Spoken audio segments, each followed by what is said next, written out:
Precepts of the prefect, the Lord Ptah-Hotep, under the majesty of the king of the south and north, Asa, living eternally forever.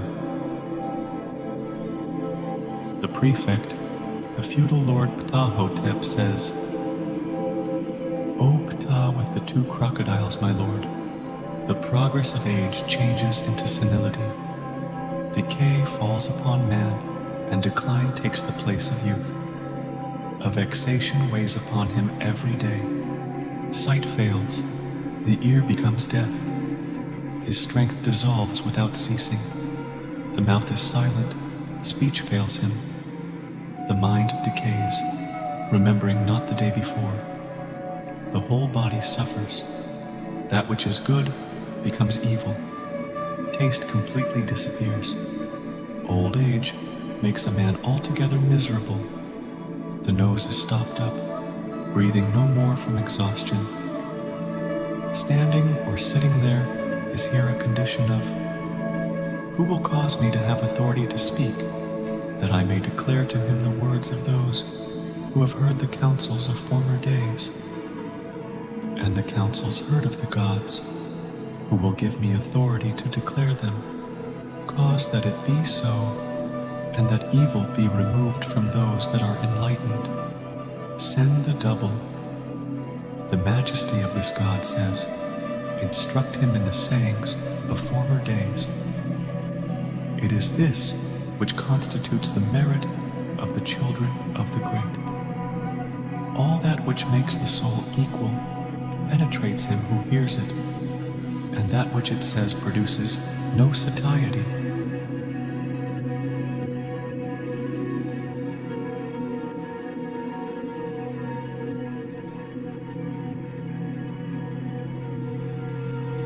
Beginning of the arrangement of the good sayings, spoken by the noble Lord, the Divine Father, beloved of Ptah, the son of the king, the firstborn of his race, the prefect and feudal Lord Ptah-Hotep, so as to instruct the ignorant in the knowledge of the arguments of the good sayings. It is profitable for him who hears them. It is a loss to him who shall transgress them. He says to his son, be not arrogant because of that which you know. Deal with the ignorant as with the learned. For the barriers of art are not closed, no artist being in possession of the perfection to which he should aspire. But good words are more difficult to find than the emerald, for it is by slaves that is discovered among the rocks of pegmatite.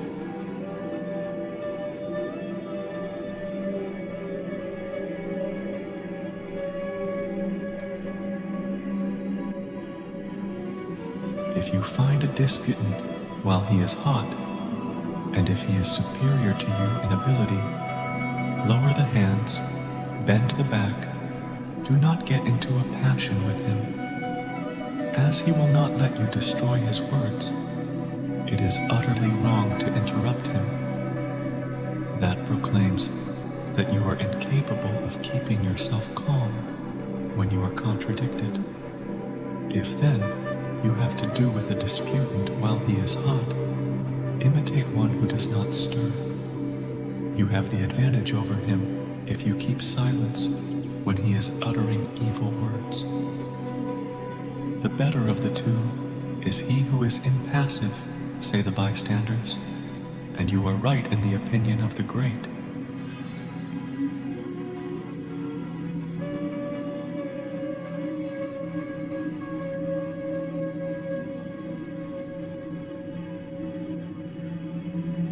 If you find a disputant while he is hot, do not despise him because you are not of the same opinion. Be not angry against him when he is wrong. Away with such a thing. He fights against himself. Require him not further to flatter your feelings. Do not amuse yourself with the spectacle which you have before you. It is odious. It is mean. It is the part of a despicable soul so to do. As soon as you let yourself be moved by your feelings, combat this desire as a thing that is reproved by the great.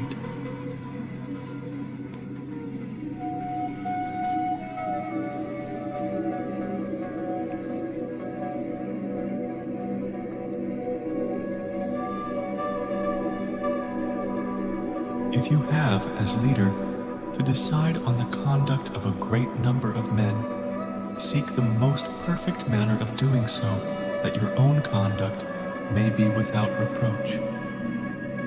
Justice is great, invariable, and assured.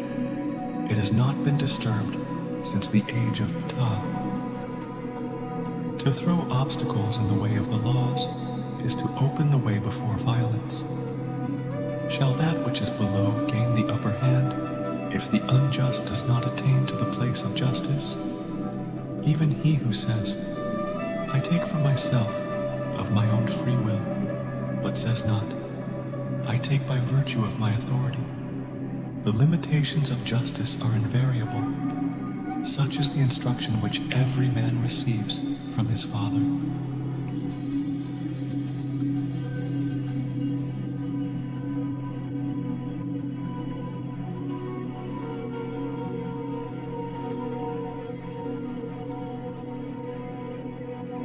Inspire not men with fear, else Ptah will fight against you in the same manner.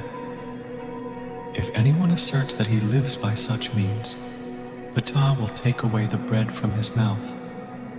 If anyone asserts that he enriches himself thereby, Ptah says, I may take those riches to myself. If anyone asserts that he beats others, Ptah will end by reducing him to impotence. Let no one inspire men with fear. This is the will of Ptah. Let one provide sustenance for them in the lap of peace. It will then be that they will freely give what has been torn from them by terror.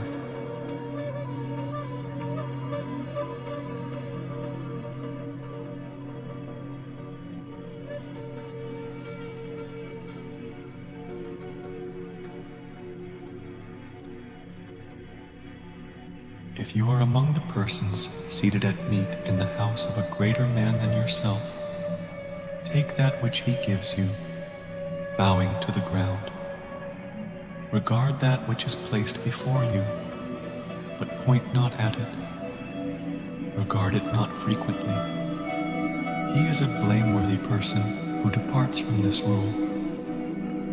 Speak not to the great man more than he requires, for one knows not what may be displeasing to him. Speak when he invites you, and your worth will be pleasing. As for the great man who has plenty of means of existence, his conduct is as he himself wishes. He does that which pleases him. If he desires to repose, he realizes his intention. The great man stretching forth his hand does that to which other men do not attain. But as the means of existence are under the will of Ptah, one cannot rebel against it.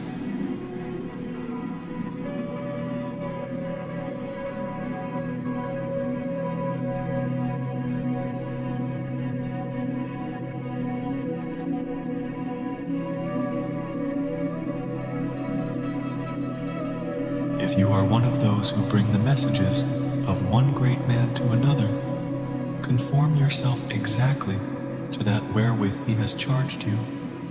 Perform for him the commission as he has enjoined you.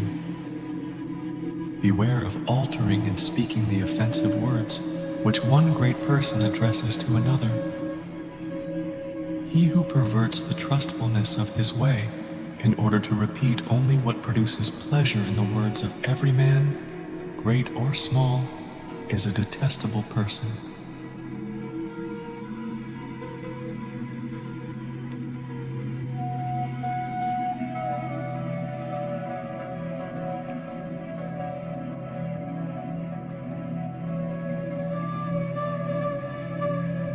If you are a farmer, gather the crops in the field which the great Ptah has given you. Do not boast in the house of your neighbors. It is better to make oneself dreaded by one's deeds. As for him who, master of his own way of acting, being all-powerful, seizes the goods of others like a crocodile in the midst even of watchmen.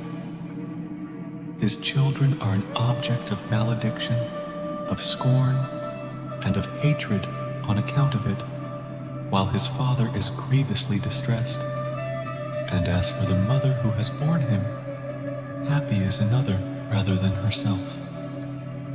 But a man becomes a god when he is chief of a tribe which has confidence in following him.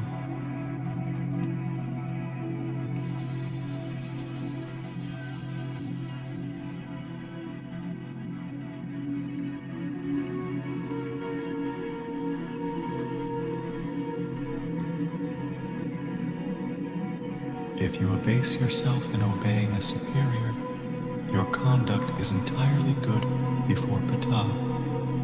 Knowing who you ought to obey and who you ought to command, do not lift up your heart against him. As you know that in him is authority, be respectful toward him as belonging to him. Wealth comes only at Ptah's own goodwill, and his caprice only is the law. As for him Ptah, who has created his superiority, turns himself from him, and he is overthrown.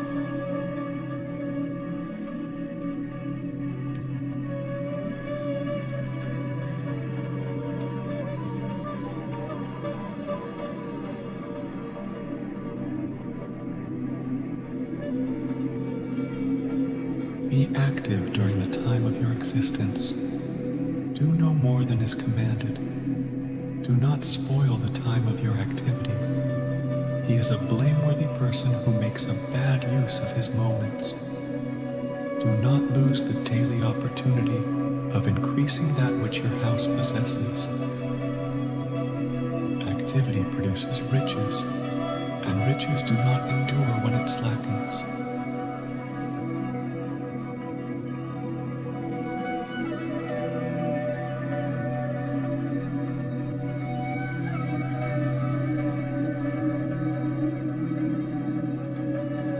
If you are a wise man, bring up a son who shall be pleasing to Ptah.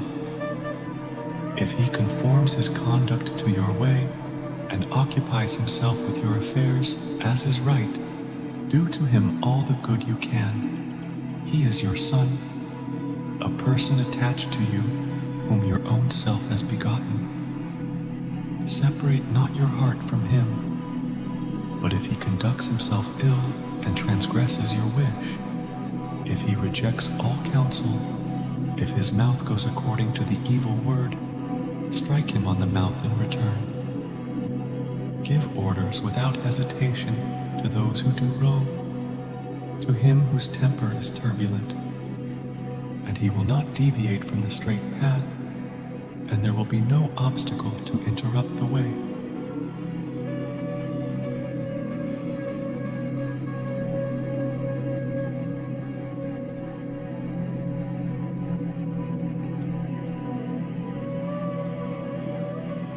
If you are employed in the laret, stand or sit rather than walk about. Lay down rules for yourself from the first, not to absent yourself even when weariness overtakes you. Keep an eye on him who enters announcing that what he asks is secret. What is entrusted to you is above appreciation, and all contrary argument is a matter to be rejected. He is a God who penetrates into a place where no relaxation of the rules is made for the privileged.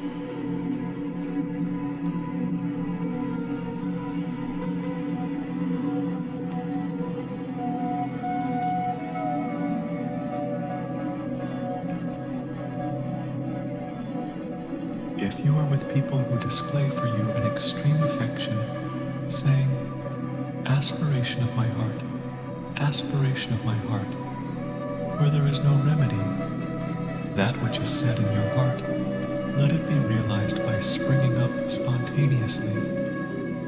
Sovereign Master, I give myself to your opinion. Your name is approved without speaking. Your body is full of vigor.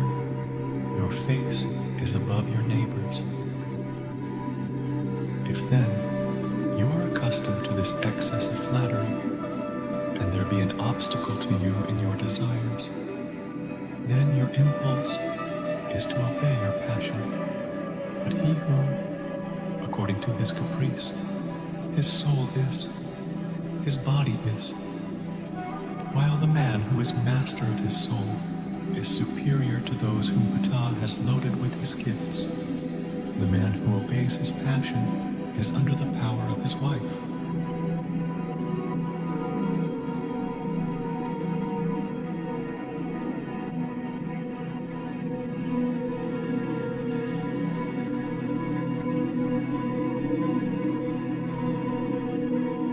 Declare your line of conduct without reticence.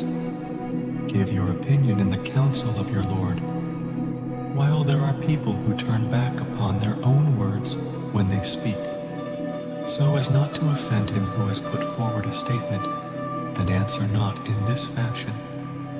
He is the great man who will recognize the error of another, and when he shall raise his voice to oppose the other, about it he will keep silence after what I have said.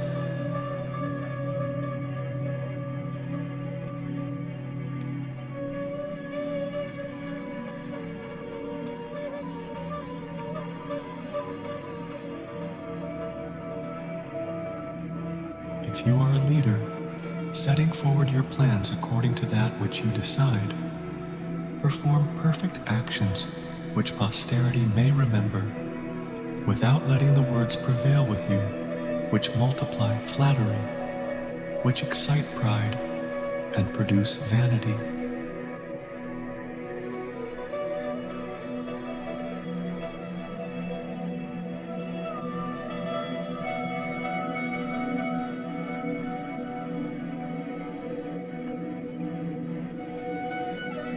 If you are a leader of peace, listen to the discourse of the petitioner.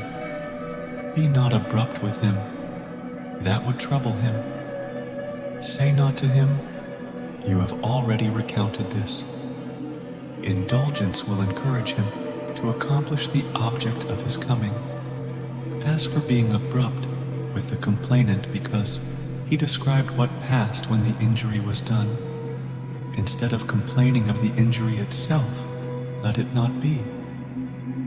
The way to obtain a clear explanation is to listen with kindness.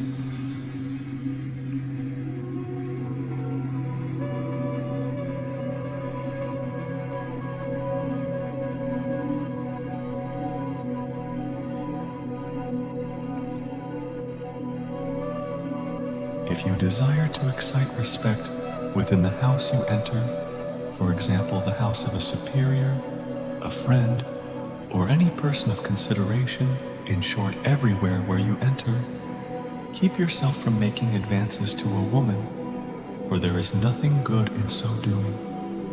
There is no prudence in taking part in it, and thousands of men destroy themselves in order to enjoy a moment, brief as a dream, while they gain death so as to know it. It is a villainous intention, that of a man who thus excites himself. If he goes on to carry it out, his mind abandons him. For as for him who is without repugnance for such an act, there is no good sense at all in him.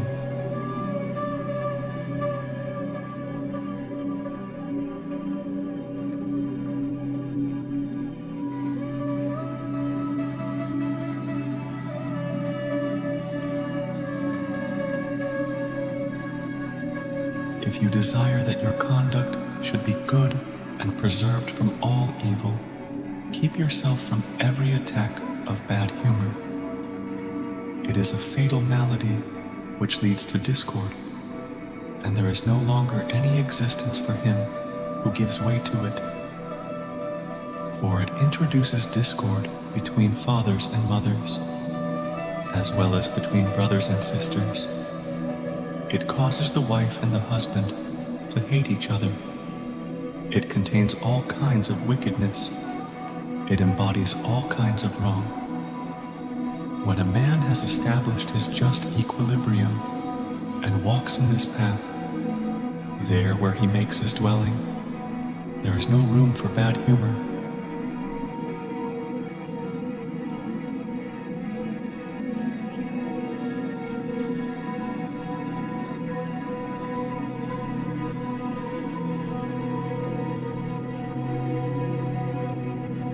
Be not of an irritable temper as regards that which happens at your side.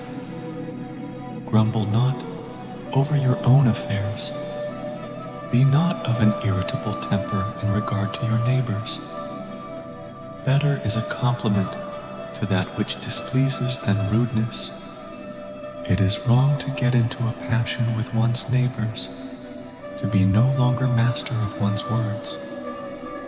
When there is only a little irritation, one creates for oneself an affliction for the time when one will again be cool.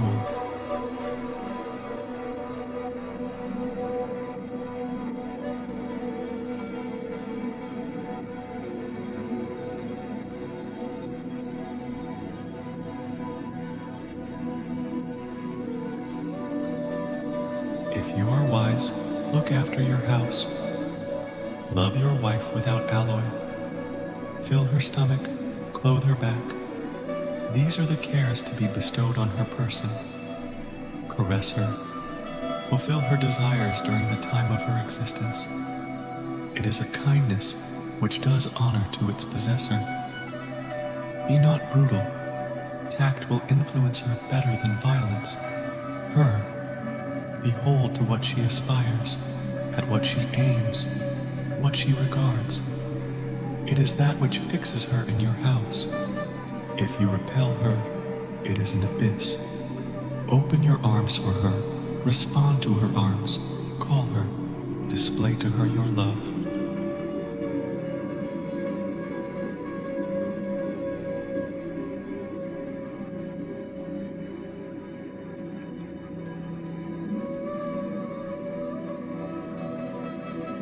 Treat your dependents well, insofar as it belongs to you to do so, and it belongs to those whom Ptah has favored. If anyone fails in treating his dependents well, it is said, he is a person. As we do not know the events which may happen tomorrow, he is a wise person by whom one is well treated.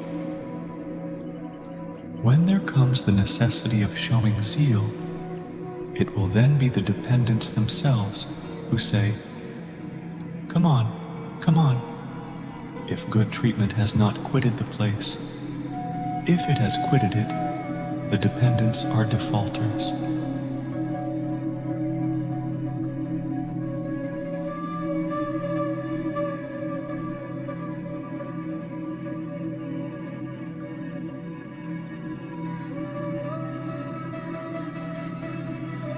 Do not repeat any extravagance of language.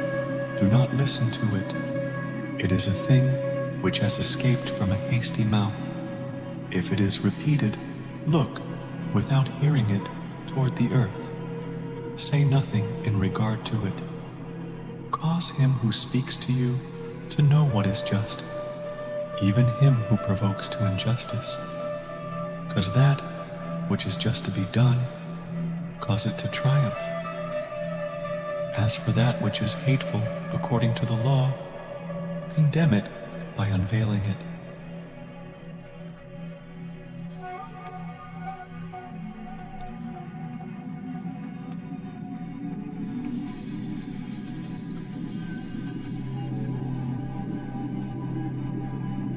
If you are a wise man, sitting in the counsel of your Lord, direct your thought toward that which is wise. Be silent rather than scatter your words. When you speak, know that which can be brought against you. To speak in the council is an art, and speech is criticized more than any other labor. It is contradiction which puts it to the proof.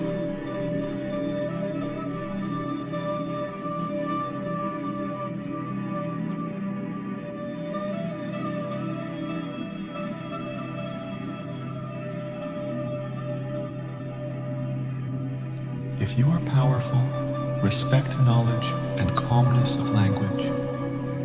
Command only to direct. To be absolute is to run into evil. Let not your heart be haughty, neither let it be mean. Do not let your orders remain unsaid and cause your answers to penetrate, but speak without heat. Assume a serious countenance. As for the vivacity of an ardent heart, temper it. The gentle man penetrates all obstacles. He who agitates himself all the day long has not a good moment, and he who amuses himself all the day long keeps not his fortune. Aim at fullness like pilots. Once one is seated, another works and seeks to obey one's orders.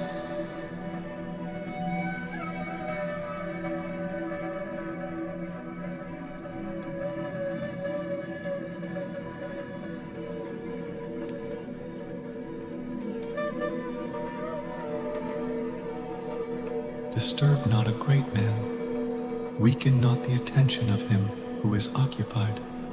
His care is to embrace his task, and he strips his person through the love which he puts into it. That transports men to Ptah, even the love for the work which they accomplish. Compose then your face even in trouble, that peace may be with you when agitation is with. These are the people who succeed in what they desire.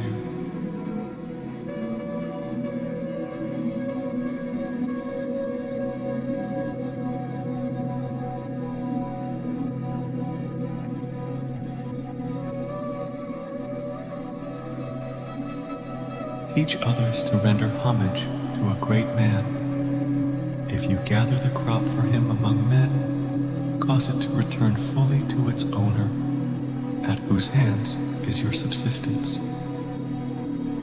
But the gift of affection is worth more than the provisions with which your back is covered. For that which the great man receives from you will enable your house to live, without speaking of the maintenance you enjoy, which you desire to preserve. It is thereby that he extends a beneficent hand, and that in your home good things are added to good things. Let your love pass into the heart of those who love you. Cause those about you to be loving and obedient.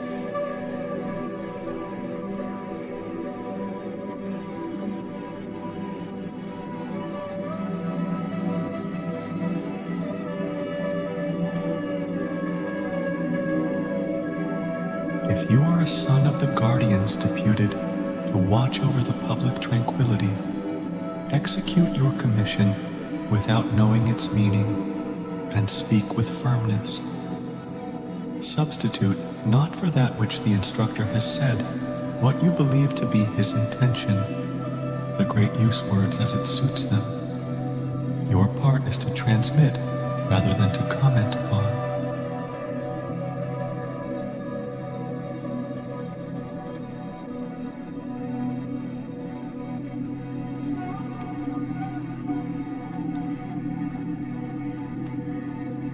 If you are annoyed at a thing, if you are tormented by someone who is acting within his right, get out of his sight, and remember him no more when he has ceased to address you.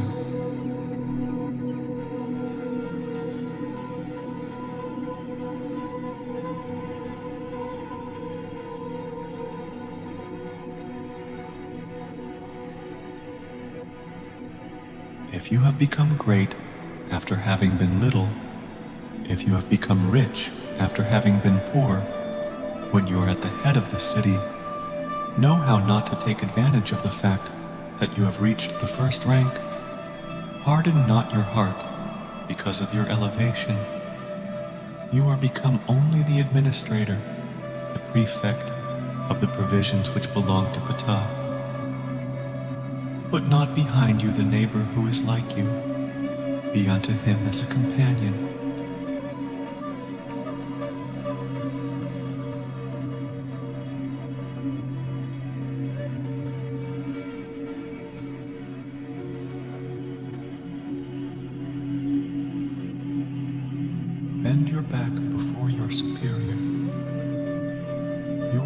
attached to the palace of the king. Your house is established in its fortune, and your profits are as is fitting.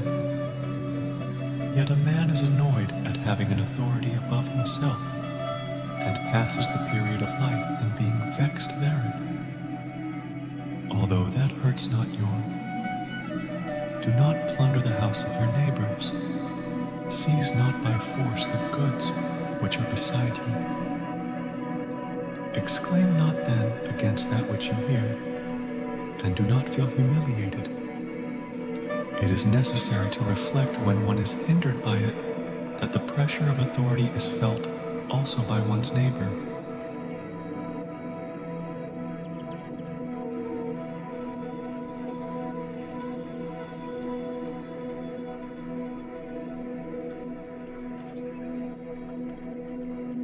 Do not make.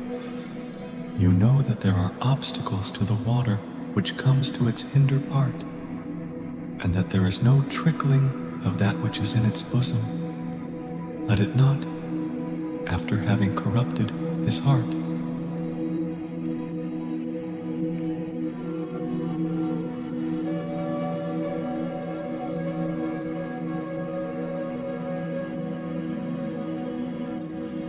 If you aim at polished manners, call not him whom you accost. Converse with him especially in such a way as not to annoy him. Enter on a discussion with him only after having left him time to saturate his mind with the subject of the conversation. If he lets his ignorance display itself, and if he gives you all opportunity to disgrace him, treat him with courtesy rather. Proceed not to drive him into a corner. Do not the word to him. Answer not in a crushing manner. Crush him not. Worry him not. In order that in his turn he may not return to the subject, but depart to the profit of your conversation.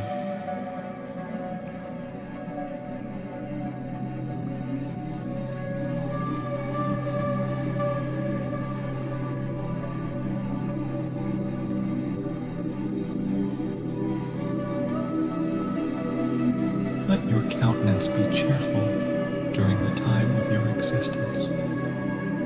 When we see one departing from the storehouse, who has entered in order to bring his share of provision, with his face contracted, it shows that his stomach is empty, and that authority is offensive to him. Let not that happen to you.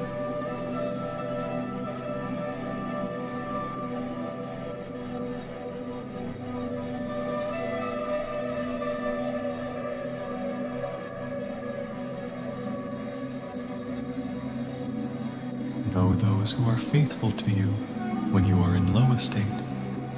Your merit, then, is worth more than those who did you honor. His, behold that which a man possesses completely. That is of more importance than his high rank, for this is a matter which passes from one to another. The merit of one's son is advantageous to the father, and that which he really is worth more than the remembrance of his father's rank.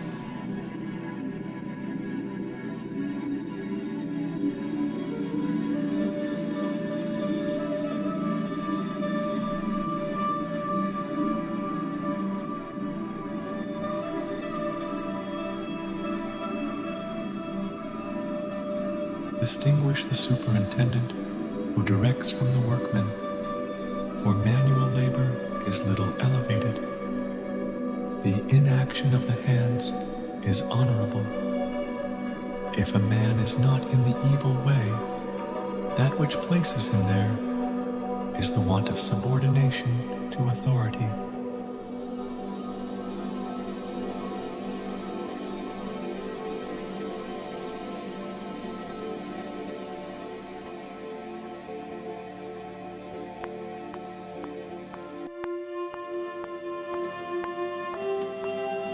If you take a wife, do not. Let her be more contented than any of her fellow citizens. She will be attached to you doubly if her chain is pleasant. Do not repel her. Grant that which pleases her. It is to her contentment that she appreciates your work.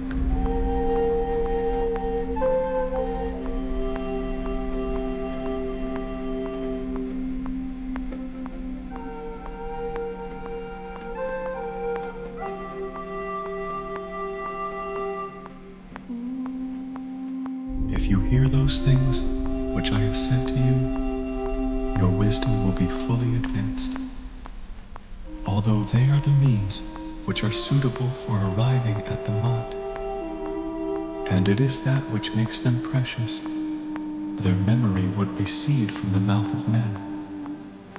But thanks to the beauty of their arrangement and rhythm, all their words will now be carried without alteration over this earth eternally. That will create a canvas to be embellished, whereof the great will speak, in order to instruct men in its sayings. After having listened to them, the pupil will become a master, even he who shall have properly listened to the sayings, because he shall have heard them. Let him win success by placing himself in the first rank. That is for him a position perfect and doable, and he has nothing further to desire forever. By knowledge his path is assured, and he is made happy by it on the earth. The wise man is satiated by knowledge. He is a great man through his own merits. His tongue is in accord with his mind. Just are his lips when he speaks, his eyes when he gazes, his ears when he hears. The advantage of his son is to do that which is just without deceiving himself.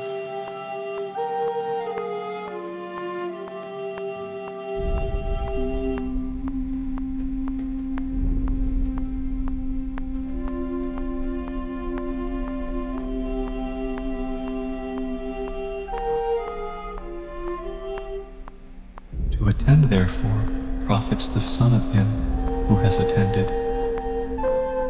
To attend is the result of the fact that one has attended.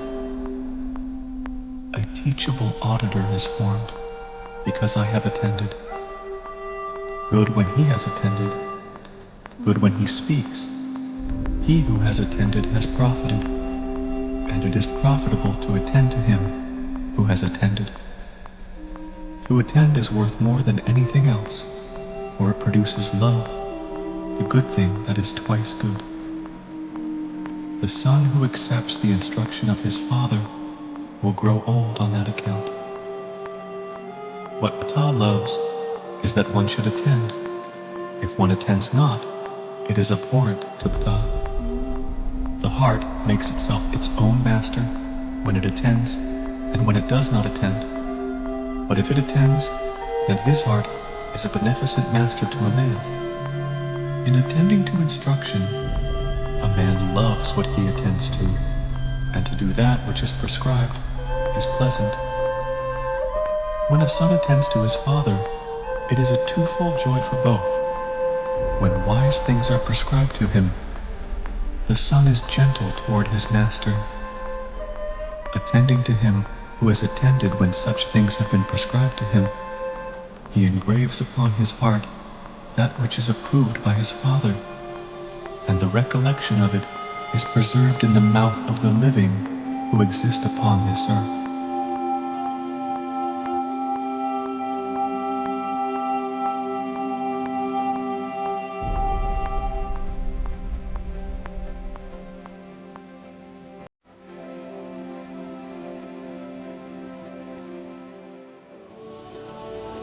When a son receives the instruction of his father, there is no error in all his plans.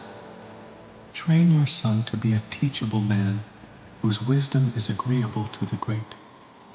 Let him direct his mouth according to that which has been said to him. In the docility of a son is discovered his wisdom. His conduct is perfect, while error carries away the unteachable. Tomorrow knowledge will support him, while the ignorant will be destroyed.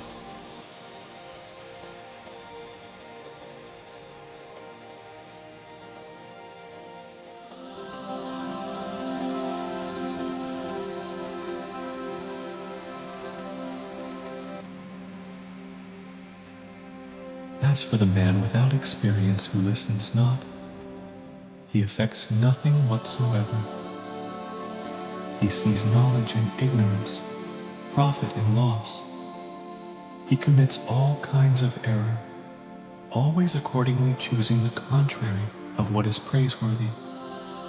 He lives on that which is mortal in this fashion.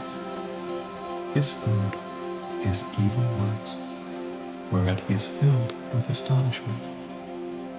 That which the great know to be mortal, he lives upon every day, flying from that which would be profitable to him, because of the multitude of errors which present themselves before him every day.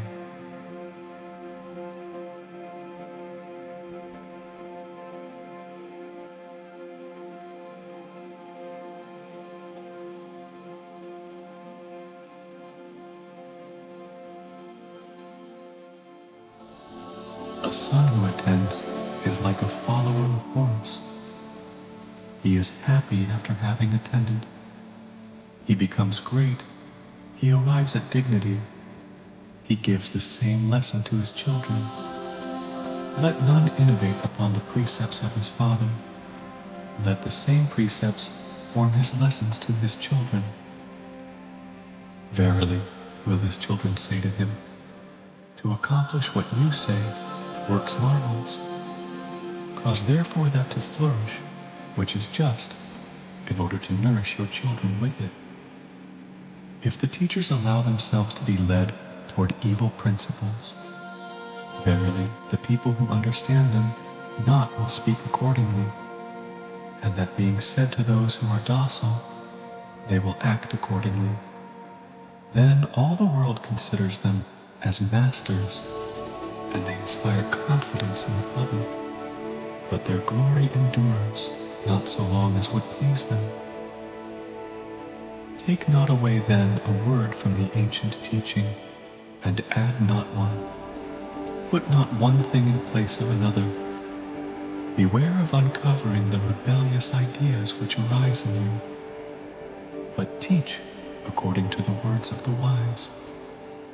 Attend if you wish to dwell in the mouth of those who shall attend to your words, when you have entered upon the office of master, that your words may be upon our lips, and that there may be a chair from which to deliver your arguments.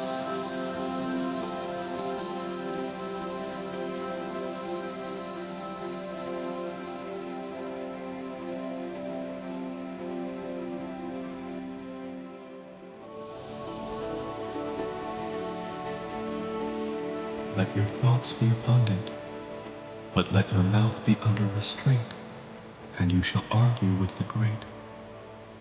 Put yourself in unison with the ways of your master. Cause him to say, He is my son, so that those who shall hear it shall say, Praise be to her who has borne him to him. Apply yourself while you speak. Speak only of perfect things, and let the great who shall hear you say, Twice good is that which issues from his mouth.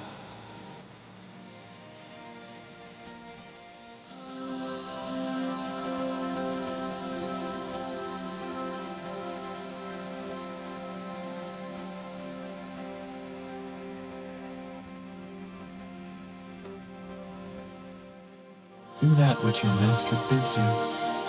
Twice good is the precept of his father, from whom he has issued, from his flesh. What he tells us, let it be fixed in our heart. To satisfy him greatly, let us do for him more than he has prescribed. Verily, a good son is one of the gifts of Ptah, a son who does even better than he has been told to do. For his master, he does what is satisfactory, putting himself with all his heart on the part of right. So I shall bring it about that your body shall be healthful, that the Pharaoh shall be satisfied with you in all circumstances, and that you shall obtain years of life without default. It has caused me on earth to obtain 110 years of life, along with the gift of the favor of the Pharaoh among the first of those whom their works have ennobled, satisfying the Pharaoh in a place of dignity.